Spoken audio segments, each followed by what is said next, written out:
प्रशांत किशोर ने सोनिया गांधी को लेकर की बड़ी मांग।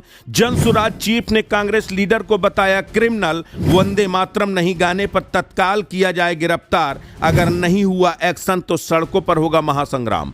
नाम प्रशांत कुमार, पहचान जनसुराज के संस्थापक। काम राजनीतिक दलों की जीत हार का प्लान तैयार करना, देश के राज्यों में जाकर बड़े बड़े दलों का चुनाव जितवाना और सरकारें बनवाना। अभी अभी पीके मां साहब का मन बदला और खुद खादी पहनकर नेता बन गए। आनन फानन में जनसुराज नाम की पार्टी की बुनियाद रखी और फिर खुद अपने कमांडर्स के साथ सियासी मैदान पर उतर गए।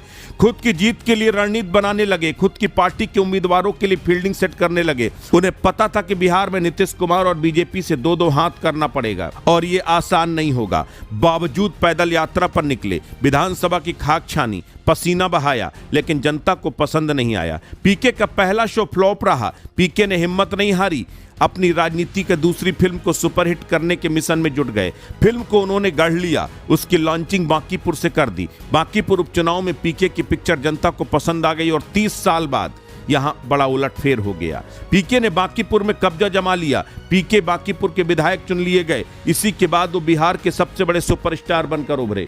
पीके की चर्चा देश के कोने कोने में होने लगी। पीके की रणनीति पर अब दूसरे अन्य दल अमल करने लगे।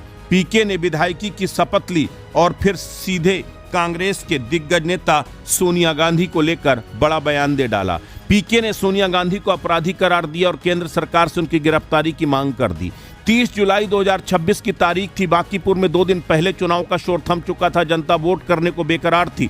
जनता की नजरें घड़ी की सुई पर थी। बांकीपुर से पहला चुनाव लड़ रहे प्रशांत किशोर की नजर भी घड़ी पर टिकी थी। वो अपने कार्यकर्ताओं से फोन लगा रहे थे, सबसे कह रहे थे हटना नहीं, डटे रहना है, एक भी बूथ खाली मत छोड़ना। पीके के फोन पर बतियाते बतियाते वोटिंग का समय आ गया और बूथों पर मतदाताओं की तस्वीरें आने लगी। वोटिंग शुरू की गई। पीके कार पर सवार होकर बूथों का दौरा करने लगे, कार्यकर्ताओं से फीडबैक लेने लगे। शाम को वोट थमी और पीके के चेहरे पर मुस्कान आ गई। पीके को जमीन से इनपुट मिल चुका था। पीके को बता दिया गया था कि 30 साल के बाद बांकीपुर में बदलाव होने जा रहा है। फिर क्या था, 3 अगस्त को मतों की गणना का काम शुरू हुआ। दोपहर आते आते पीके बांकीपुर के विधायक चुन लिए गए। प्रचंड जीत के बाद पीके बिहार के सबसे बड़े नेता बनकर उभरे। देश में भी पीके को लेकर चर्चाएं शुरू हो गईं। पीके भी बोले, सीएम सम्राट चौधरी को हटाए जाने की मांग कर दी। तभी कुछ तस्वीरें आती हैं। तस्वीरें कांग्रेस पार्टी दफ्तर की होती हैं। इन तस्वीरों में सोनिया गांधी, राहुल गांधी, खड़गे समेत दूसरे नेता नजर आ रहे होते हैं। तस्वीरों में कांग्रेस के नेता वंदे मातरम का पूरा गान नहीं करते हुए नजर आते हैं। मामला बाहर आता है तो सोनिया गांधी समेत अन्य नेताओं के खिलाफ पुलिस की तहरीर दी जाती है, एफआईआर की मांग की जाती है। जानकारी पीके को होती है तो उनका बड़ा बयान सामने आता है। मीडिया से बातचीत में प्रशांत किशोर ने कहा कि बीजेपी खुद को दुनिया की सबसे बड़ी पार्टी कहती है और कांग्रेस इस देश की सबसे पुरानी पार्टी है। अब बीजेपी ने आरोप लगाया कि कांग्रेस इसका जवाब देने में सक्षम है। इस पर हम लोगों को क्या कहना है? प्रशांत किशोर ने कहा कि हम लोगों ने जो वीडियो देखा उसमें वंदे मातरम पूरा गाया गया है। अब बीच में कौन रोक रहा था, नहीं रोक रहा था, ये तो सरकार को ही पता करना होगा।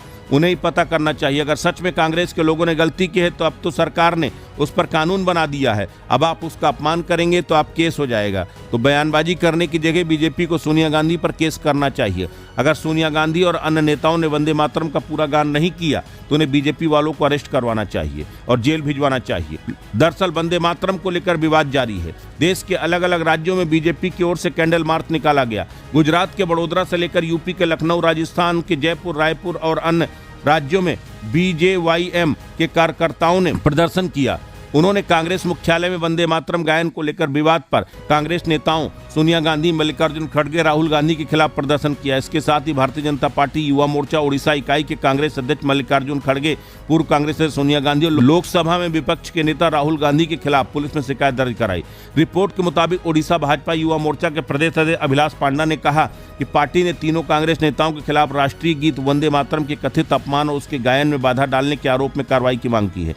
पांडा ने आरोप लगाया कि वंदे मातरम का अपमान करना, उसके गायन में रुकावट डालना दंडनीय अपराध है, इसलिए हमने पुलिस से उचित कानूनी कार्रवाई की मांग की है।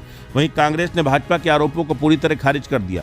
पार्टी का कहना कि वंदे मातरम के पूर्ण गायन को रोकने की कोई कोशिश नहीं की गई। कांग्रेस के अनुसार कार्यक्रम के दौरान सोनिया गांधी केवल मल्लिकार्जुन खड़गे की कुर्सी मांगने का इशारा कर रही थी क्योंकि काफी देर से खड़े थे। पार्टी ने कहा कि इस घटना को गलत तरीके से पेश किया जा रहा है।